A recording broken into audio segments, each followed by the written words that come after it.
In a world where jobs are how most people make money, one man, one desire, one challenge dares to break the mold.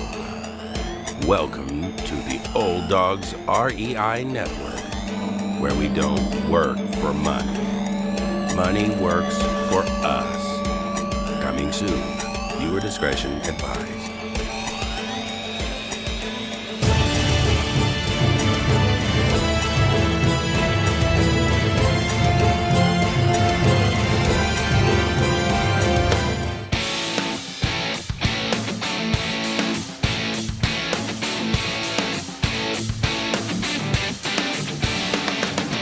Welcome to the Old Dogs REI Network, where cash flow is king. Real estate investing, the means, so you can enjoy your retirement dreams.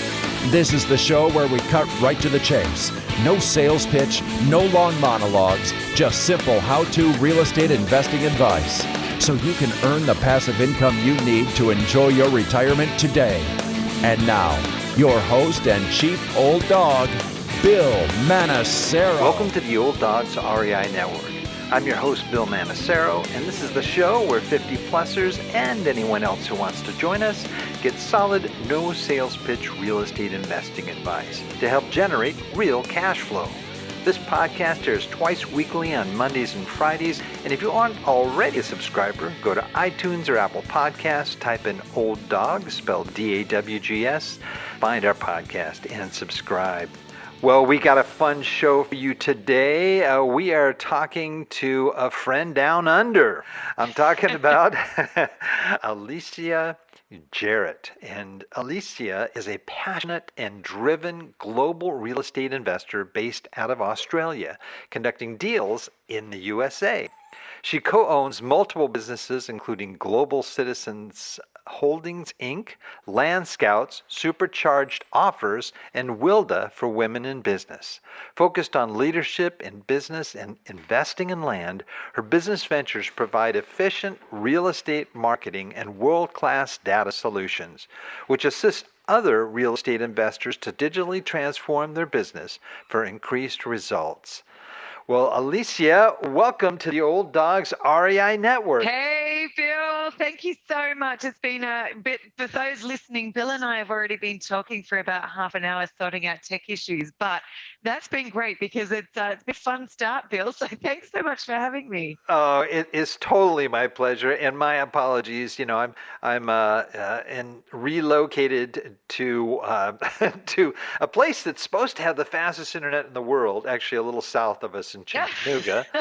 So I guess maybe we didn't get the fastest internet, but anyway, my apologies. That's okay. The global world that we live in now allows me to do business all around the world and meet people like you. So I always just makes me smile when technology does or doesn't work, because it's just the reality of what we're living in, isn't it? Oh, you've got that right. Well, I would love for you to, our listeners like to know the person behind the interview. And if you could just take a couple of moments just to tell us your story, where you came from, how you eventually ended up in the real estate world. Yeah, fantastic. Now, you have to stop me, Bill, as well, because I used to do public speaking for a living, so I can talk underwater. So I'll I love be more it. than happy to share my story and get people to get to know me. So if those listening can imagine, I'm currently sitting in Melbourne, Australia. It's just on 6:30 in the morning, and I normally start work at about 5:30 in the morning because, as you mentioned, we do business in the US. So needing to make the most of that time zone difference as well. But to take you back before I was doing this, so I'm born and raised in Australia. I was born interstate in South Australia in a beautiful wine district over there called McLaren Vale, and went to move to Melbourne, Australia, which is one of our second biggest cities. Melbourne's got just over 4.8 million people in it. Moved here at 17 and wanted to have this big wide world open up about career and travel and all of those things. And as you know, Bill, life is a series of sliding door moments, and do we choose to open up that door or that door? And I guess at a high level, my career has taken me through working through retail, insurance, human resources and industrial relations, through to opening up my own consulting business on leadership training and team development, which I still do a little bit of today. And then, starting in real estate. So my first real estate venture, which I know we'll get into, was really early on, which was me, I guess, buying my first property to live in. And I was like, wow, that whole passion. I think I'm 47 now, and I think I bought my first property at about 26 from memory, 26, somewhere around there. Mm-hmm. But my first realization was that passion of home ownership, which was like, oh wow, this is mine. I've got a roof over my head that I can call my own. And that for me then got into, well, how can I provide properties for other people, and started to look at a few different rental properties here in Australia. But here's the thing, Bill. I don't know if anybody realizes, but it's interesting. I was just watching on the news last night because we have some housing issues in Australia at the moment. The median cost of a home over in Australia, just the median cost, nothing special, is $790,000. Oh my For an average goodness. home. We're not Crazy. talking in the exclusive neighborhoods. We're just talking an average home. So it's crazy. So, a couple of years ago, it just got pretty difficult to own properties here in Australia. And I started looking at other markets, and I came across the US. This was also at the time, Bill, where HGTV has a lot of explaining to do, because the likes of Chip and Joanna and all of the other ones out there doing their fix and flips, it got me hooked. And I was like, maybe I can do this in another country. And so fast forward a few years, so six years ago, we did our first fix and flip in the US, and that was in Jacksonville, Florida. We put a team in place and did quite a few properties. Absolutely loved it. And from that point on, it was like, I'm in. I want to do this. So I can share lots more with you about that, but let's jump in and explore that a little bit, Bill. Yeah, that's how a lot of folks start, is flipping properties. Now, flipping Yeah, remotely from a place as far away as Australia, yeah, that's got to be a little bit tricky. How did you do that? it is. Yeah, really good question. So the first thing we did is we got on a plane and went over there because, and I guess prior to COVID, as partner Matt, we were actually spending about 6 months of the year in the States, getting to know people, markets, our contractor team, our title company, our realtor, getting to know our team and different areas that we were doing properties in. And then, we'd every couple of months we go back over. We were building out a really good network in our mastermind groups, and just people that we've met along the way as well. So I guess doing it remotely, the one myth I guess I want to dispel here is it's no different to doing a fix and flip in another state. It's just the challenge of time that can sometimes get in the way, because the time difference is the big killer.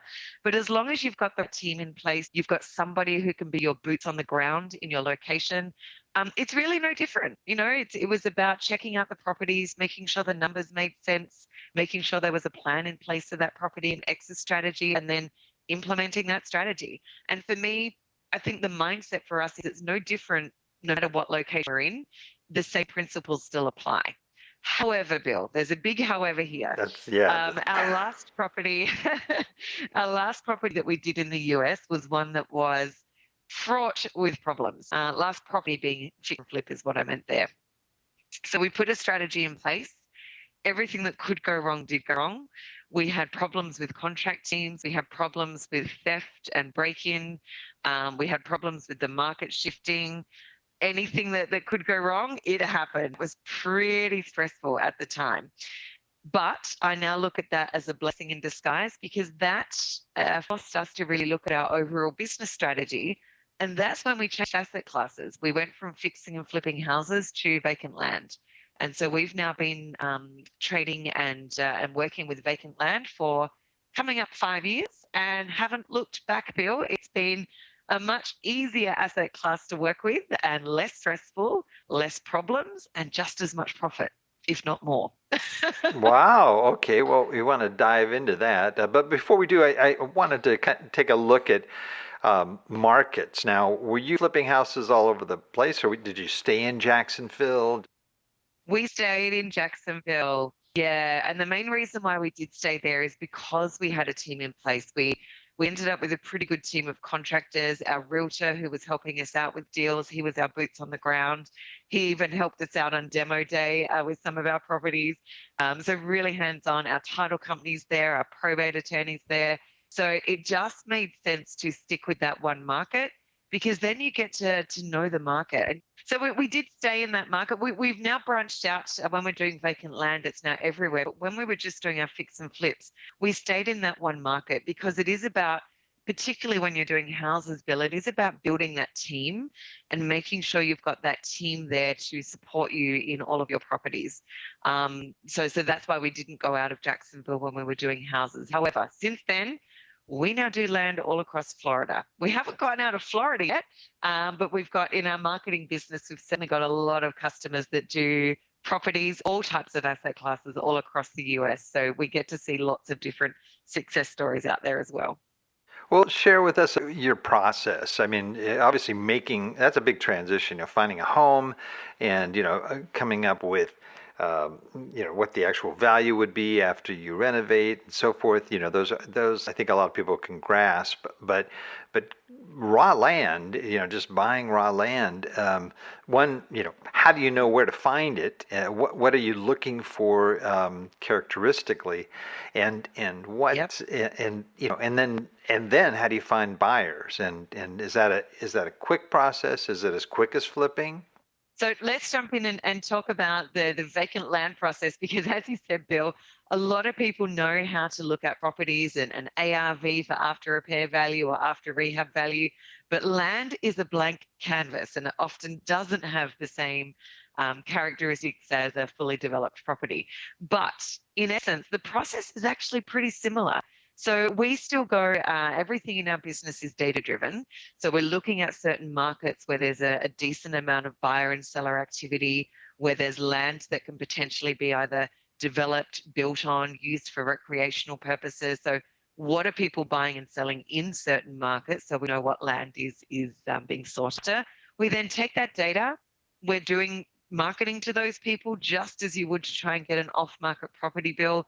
So we're sending them direct mail. We're pushing ads out online to them. We're doing SMSing and cold calling. We're getting in touch with people to find out, hey, what are you going to do with this vacant land? If it's just sitting there and maybe you had plans for it, plans have changed, well, we can buy it from you. Second to that is also looking at how we solve problems for landowners. Just like homeowners, land comes with its fair share of problems. So you can have things on properties like neighbor encroachment on the boundaries, squatters and trash on the property. You can have back taxes, liens, encumbrances on the property that prevent it from closing at title, probate issues, particularly for intergenerational land that's been passed down in the family, but maybe hasn't been done right, Bill. So all of those problems often prevent landowners from selling their properties. However, just like we put a team in place to rehab a property, we've got a team in place to fix those problems. Real estate attorneys, probate attorneys, title experts, etc., that can really fix those properties for that seller, and then we can close on that property for them. Now, a lot of people get a lot of relief with that because they don't know where to start with a lot of these things. If there's major issues going on with the title or there's probates that need to happen, a lot of people that own vacant land just think, oh, wow, that sounds expensive and way too hard. I'm not going to do that. So that's the service that we provide, is to really make sure that it's a clean title, that we can close on the property for them, that we can fix any issues that are happening with the land, surveys, boundaries, encroachment, removing squatters, all of those types of things. And then we can flip that land back out into the market to either a builder, a developer, the neighbor of the property often wants to buy it, or locals in the area that are looking to build their home and they want to get a piece of land that is free from those problems. So the process is not hugely different, Bill. Essentially, if you can put in inverted commas, we're rehabbing a piece of land to make it usable and taking that blank canvas and looking at an exit strategy for it. Got it. Now you talk about the data-driven part of it. Now, do you have your own proprietary software? Are you using, just existing Yeah. things? Yeah. Yeah, so we've actually, because we also own a real estate investing marketing company, so we specialize in helping real estate investors to have their acquisitions model really built out. Data is a huge part of our business. So we've actually partnered with one of the biggest data wholesalers in the US, and we have a database that's housed in the cloud. It's got every property across the US, across all asset classes, as well as all of the owner attributes to do with that property, and more than 65 million business records in it as well, Bill, because often we're dealing with customers who want to do things like self-storage facilities where that's sometimes more about the business data just as it is the property data.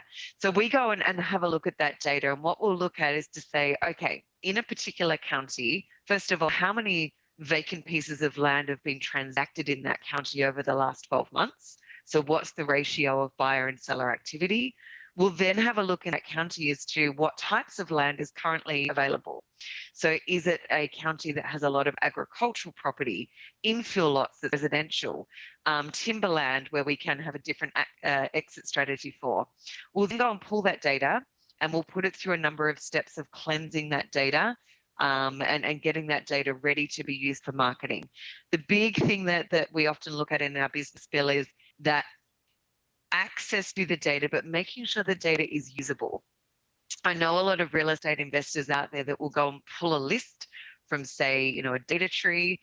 There's lots of different data services out there, and they'll just pull that list and go and use it straight away. They won't verify the data, do things like zip code lookups, looking at the lat long to make sure there's an address for the property, making sure that they're cleansing it through a national change of address verification. Doing all of those steps makes sure that the data that you're using in your business is super clean and super efficient. So we go and do all of those steps with the data. We make sure that it's targeting the right properties and the right owner attributes. And when I talk about owner attributes, Bill, I'm talking about maybe they've owned it for more than a decade and it's got no improvements on it. Maybe they're behind on taxes with the property. So if there are things like back taxes or anything on the property that's a data point that tells us that seller, they might be motivated to sell, because if they've got problems and the data can tell us that there's problems or maybe issues, then we'll be happy to contact that seller and just ask them, hey, what are your plans with the property, and are there any problems that you need help with?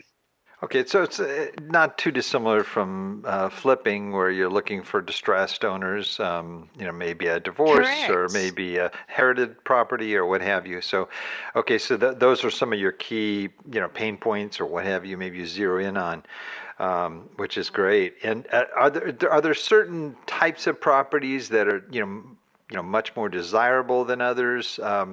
I mean, are you looking, primarily in residential areas, or it sounds like you're also crossing over into commercial and other areas. Yeah.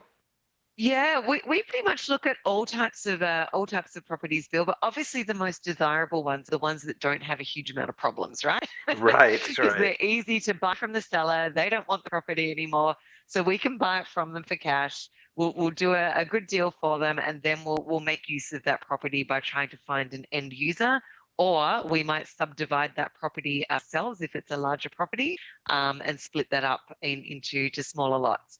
But we will do infill lots, obviously vacant residential. We'll do agricultural, we'll do acreage, commercial. We'll look at any property, because in any market, there's always an exit strategy. And whether that exit strategy can be buy and hold, buy and subdivide, buy and sell or finance it to the new owners, or maybe do a double close on the property if it's not something that you want, but you know that someone else wants it, then there's always a strategy to use. So it's pretty open. Land is actually pretty flexible. That's great. And what kind of volume are you doing currently?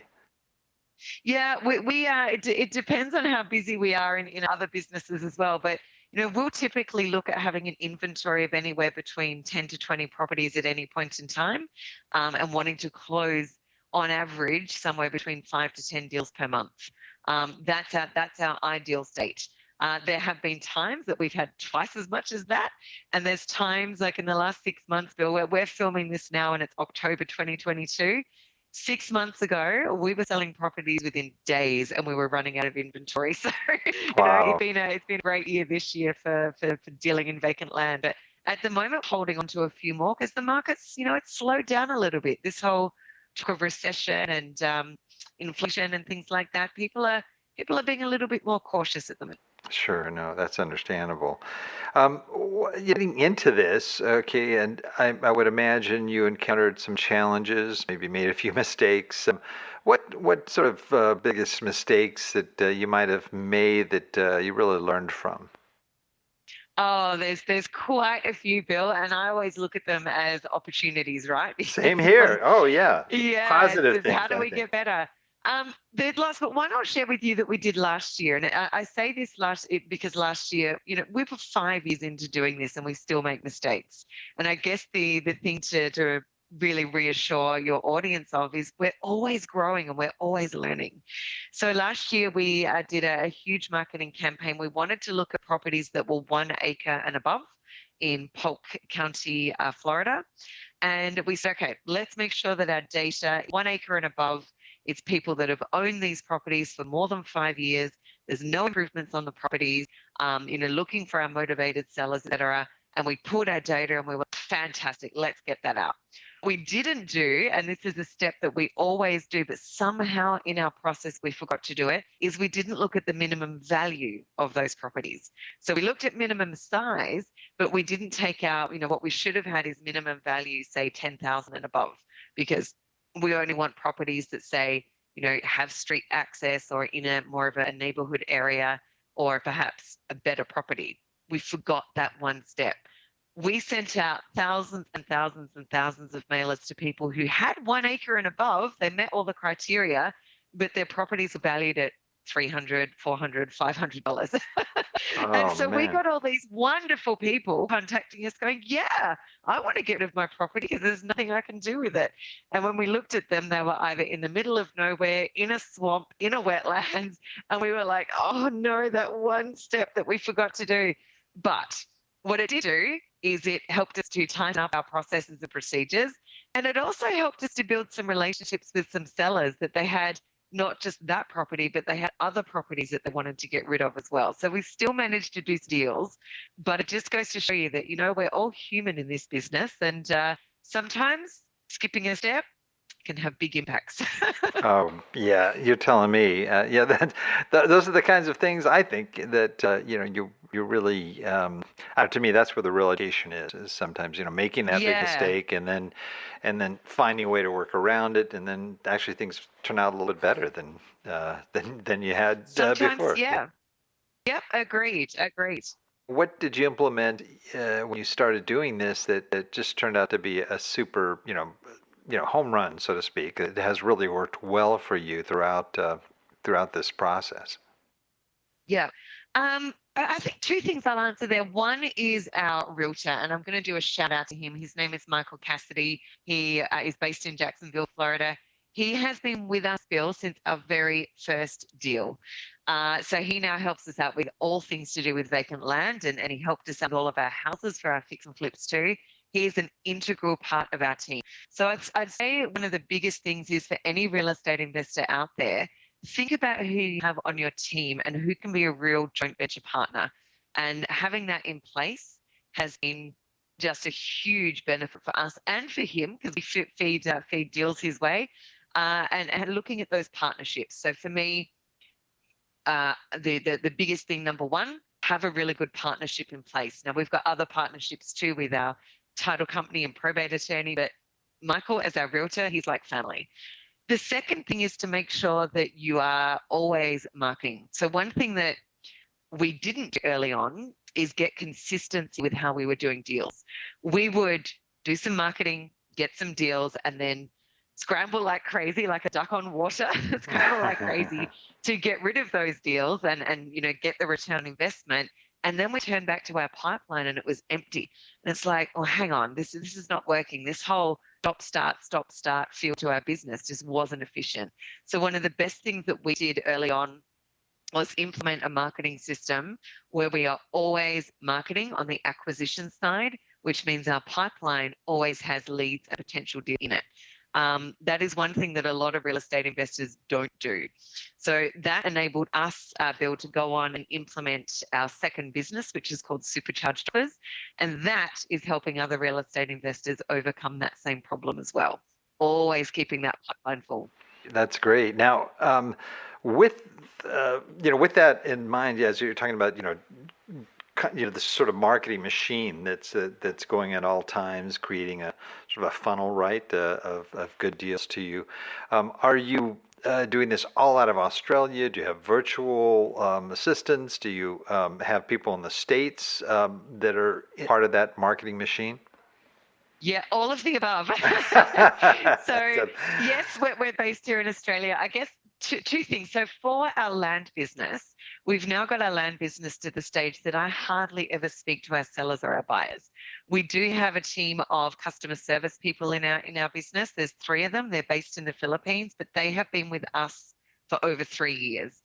So, in those 3 years, Bill, we have trained them up extensively on how to have conversations with sellers, how to do our due diligence process, our comps process, how to do our ads out to our disposition market, how to speak with our buyers, etc. So they pretty much run our end-to-end process, and now I'm just managing the team.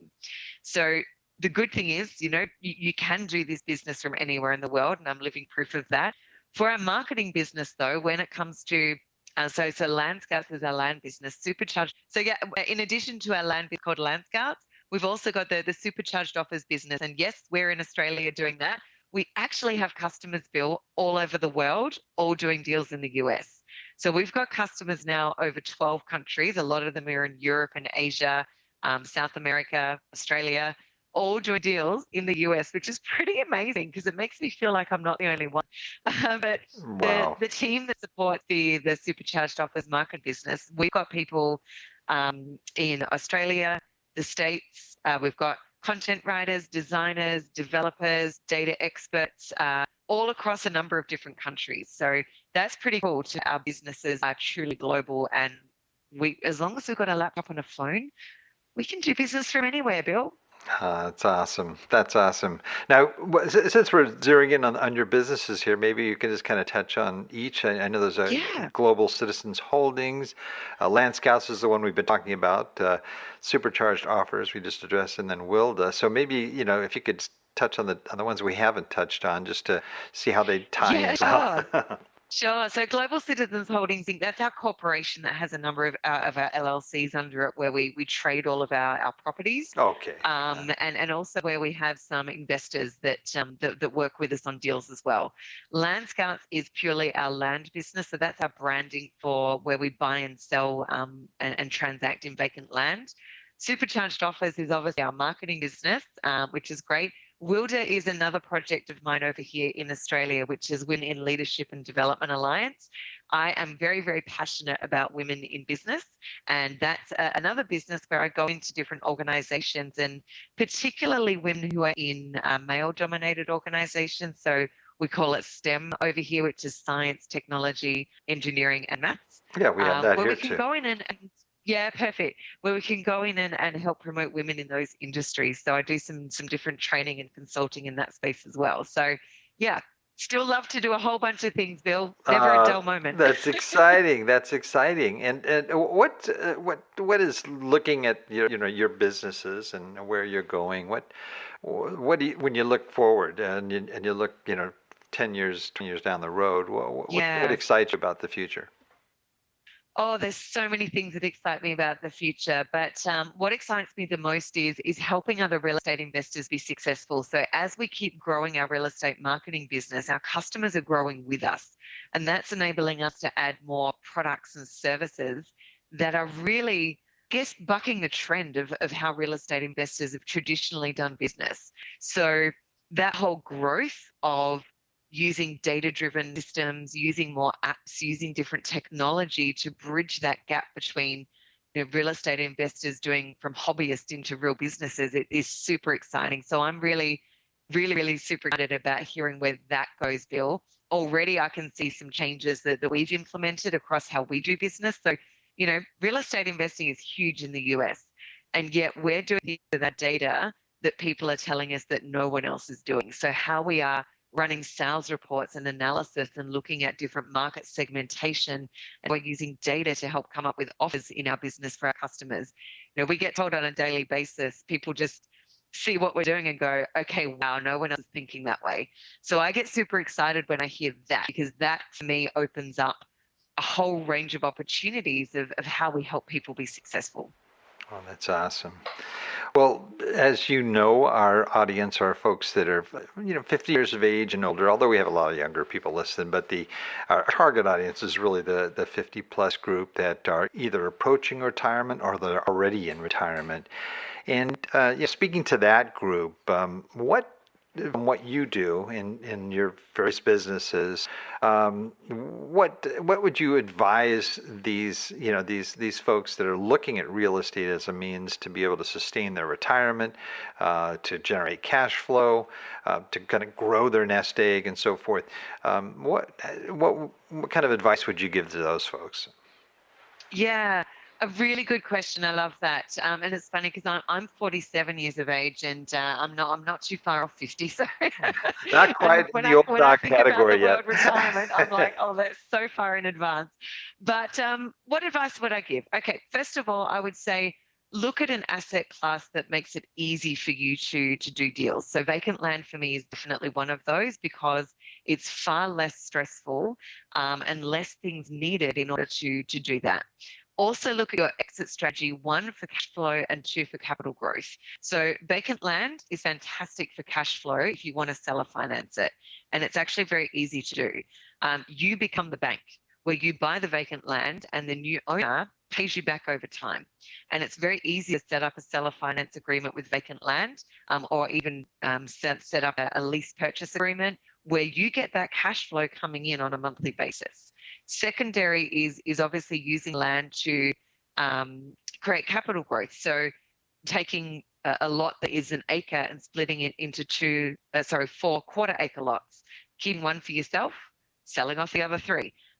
There's a lot of different strategies to do with vacant land that are easy. And I guess what I'll add to that, Bill, and just a very quick side note, I'm here in Australia doing that, but I have done land deals from a yacht in the middle of the ocean in Croatia. And I've also done deals from the ski slopes in France, where I was skiing one winter. So, if you're thinking about retirement and you want to travel and do different things and you still want to work, vacant land's a fantastic asset class to do, because you can literally do it from anywhere. And you can also buy and sell vacant land sight unseen. Because as long as you know the right information and the counties and all the websites available these days to help you out, it's very easy to kind of get into. That's amazing. And how much time would that require somebody? And just again, on a real general sense, I know there'll be a lot of different factors there, but Yeah. like in a week, how much time do you have to get to that kind of business? Yeah, I guess it's building up that business as well to the point that you want it to run in a certain way. So starting off, Bill, I was the one taking all of our seller calls and buyer calls very early in our business, and I was spending a good couple of hours a day, really, I would say 4 to 5 hours a day, speaking with sellers, speaking with buyers, running comps, doing analysis, with my business partner as well. But over time, over the last few years, as I mentioned before, we've now got a team in place, and I've been able to train up that team. And there's a lot of different resources out there, particularly for vacant land, of services that can do stuff for you, where they can take your initial calls, they can run comps, they can do due diligence, they can pull surveys and do title checks. And there's all these different services out there that enable you to maximize your time. So we're now at the stage in our business build, I'm probably spending 1 to 2 hours a day in our land business. That's about it. Wow, that's great. That's fantastic. So you've got people Yeah. that are sort of negotiating with the sellers. I mean, are you still involved in that process? I am, but I'm not the one having the conversation. So I have a meeting with my team every day, and we have a CRM that pretty much runs our business for us. So everything to do with task automation, workflow processes, and pipelines of how we run the deals through different stages of pipelines. So on a daily basis, I'm having a meeting with my team to look at decision points, which is they will say to me, everyone calls me AJ Bill, so they'll say, AJ, I've got this seller. You've got the numbers in the system to negotiate between 25 and 35,000. They're at 36 and a half. Are you okay to go bigger? And I'll take a quick look at the deal and go, yep, if you can close it at 36 and a half, let's lock it in. Or they might say, AJ, I've run comps on this property. I've got a question on X, Y, and Z. Can you have a quick look for me? So all I'm really doing on a daily basis, Bill, is managing by exception now. It's just giving them direction and guidance because we do so much of the work up front with our data, and we implement that into our system, and then we let our marketing system do its thing. So therefore, the engine's always running, and now all I'm doing is helping to make decisions.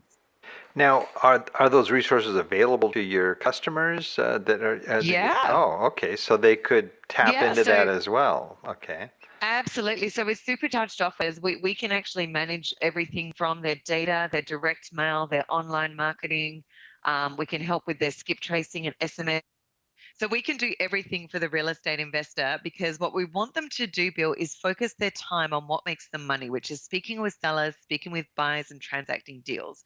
All of this other stuff around managing their data, getting their direct mail done, having their websites managed, doing their social media, doing their skip tracing and SMSing, all of that marketing stuff, we can actually do.